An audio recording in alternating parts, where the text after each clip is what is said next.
মার্কিন president Donald ট্রাম্পের Beijing সফর শেষ না হতেই সেখানে পা রেখেছেন রুশ প্রেসিডেন্ট ভ্লাদিমির পুতিন। একসঙ্গে উদযাপন করবেন বন্ধুত্ব ও সহযোগিতা চুক্তির ২৫ বছর। এত দীর্ঘ সময় ধরে রাশিয়া চীন সম্পর্কের রহস্য কি? এই সম্পর্কে কি স্বার্থ আঘাত হানতে পারে?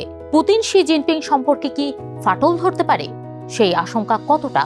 চলুন জানার চেষ্টা করি টিভিএস এক্সপ্লেইনারে। সঙ্গে আছি আমি বর্ণা দাস। ২০২৫ সালের সেপ্টেম্বরেও বেজিং সফর করেছিলেন পুতিন।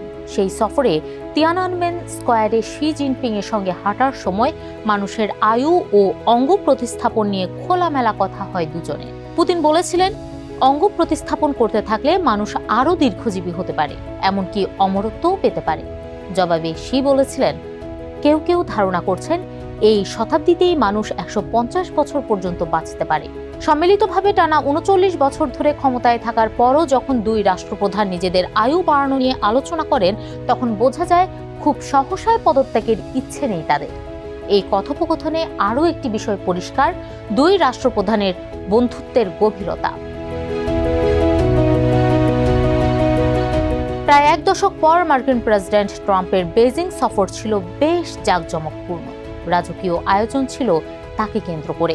এমনকি কঠোরভাবে নিয়ন্ত্রিত বেইজিং এর রাজনৈতিক কেন্দ্র জংনানহাই ও ট্রাম্পকে ঘুরে দেখিয়েছিলেন সে। বিপরীতে পুতিনের সফর হতে যাচ্ছে একবারেই সাধারণ ও নীরবে। তবে কি পুতিনকে কম গুরুত্ব দিচ্ছেন সে? এই প্রশ্নের উত্তরটা অবশ্য ট্রাম্পকেই দিয়েছেন সে। জংনানহাইয়ে ঘোরাফেরার সময় সে বলেছিলেন, পুতিন আগে এখানে এসেছেন। সেই এ কথাই প্রমাণ করে দুই নেতার মধ্যে সখ্যতা কতটা। সাম্প্রতিক বছরগুলোতে এই দুই নেতা নিজেদের সম্পর্ককে সীমাহীন বন্ধুত্ব বলে আখ্যায়িত করলেও বাস্তব চিত্র কিন্তু ভিন্ন। পুতিন শির সম্পর্ক যতই ঘনিষ্ঠ হোক না কেন, অর্থনৈতিক দিক বিবেচনায় এই সম্পর্ক এখন অনেকটাই একপেশে। এখন রাশিয়ার সবচেয়ে বড় বাণিজ্য অংশীদার চীন।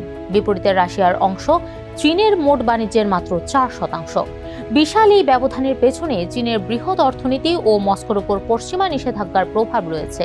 মূলত পশ্চিমা নিষেধাজ্ঞার কারণেই ধীরে ধীরে বেইজিং এর দিকে ঝুঁকছে মস্কো। বিশেষ করে ইউক্রেন যুদ্ধের পর প্রযুক্তি যন্ত্রাংশের শতকরা ৯০% বেশি চীন থেকে আমদানি করছে রাশিয়া। অন্যদিকে রাশিয়ার একচেটিয়া বাজার দখল করেছে চীনের হুয়াওয়ে।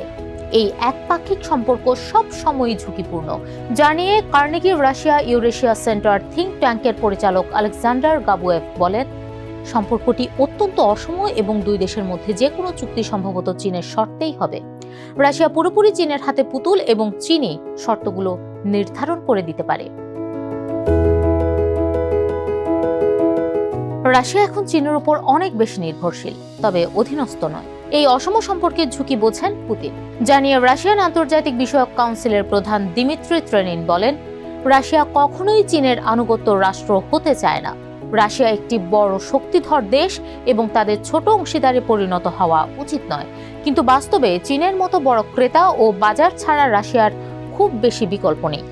এরপরও কেন রাশিয়াকে পুরোপুরি নিয়ন্ত্রণ করছে না চীন?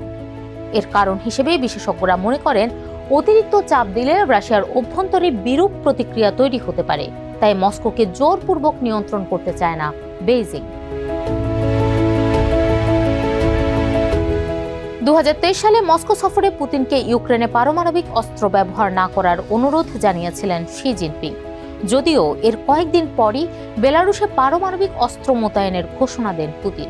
এই ইস্যুতে দুই নেতার মধ্যে মতবিরোধ দেখা যায়, যদিও সেটি একেবারেই ক্ষণস্থায়ী। বিশেষজ্ঞদের মতে নিজেকে স্বাধীন দেখাতেই ওই অবস্থান নিয়েছিলেন পুতিন। এর বাইরে তাইওয়ান প্রশ্ন দুই দেশের জন্য গুরুত্বপূর্ণ।